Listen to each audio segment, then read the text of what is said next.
Brazil তাদের ছন্দে ফিরতে শুরু করেছে। দিন দিন তারা ভালো করছে, ম্যাচ বাই ম্যাচ গোছালো ফুটবল খেলছে।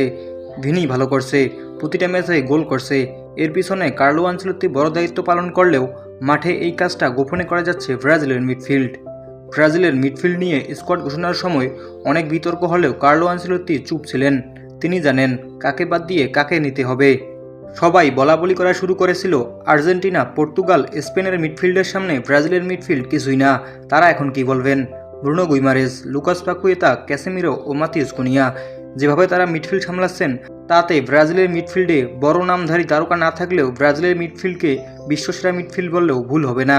আবার অনেকে বলবেন ম্যাথিউস কুনিয়া তো মিডফিল্ডার না, তিনি তো নাম্বার 9।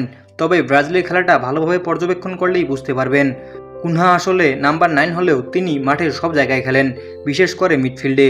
তার বল কন্ট্রোল, পাসিং এবং বল হোল্ডিং অসাধারণ।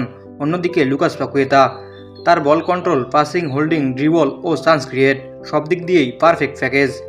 আরেকদিকে ব্রুনো গুইমারেজ, তিনি তো ব্রাজিলের মিডফিল্ডের প্রাণ। ইতিমধ্যেই বিশ্বকাপে 3টি অ্যাসিস্ট করে ফেলেছেন। Ball control, passing, holding, chance create, ball কেড়ে নেয়া সব মিলে তিনি এক কথায় দুর্দান্ত।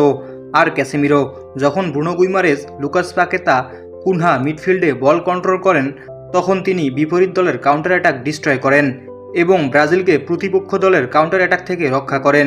সব মিলে ব্রাজিল দিন দিন যে খেলায় ইমপ্রুভ করছে, তার পিছনে বড় দায়িত্ব পালন করছে ব্রাজিলের মিডফিল্ড। লিমন খান, খেলাবেলা।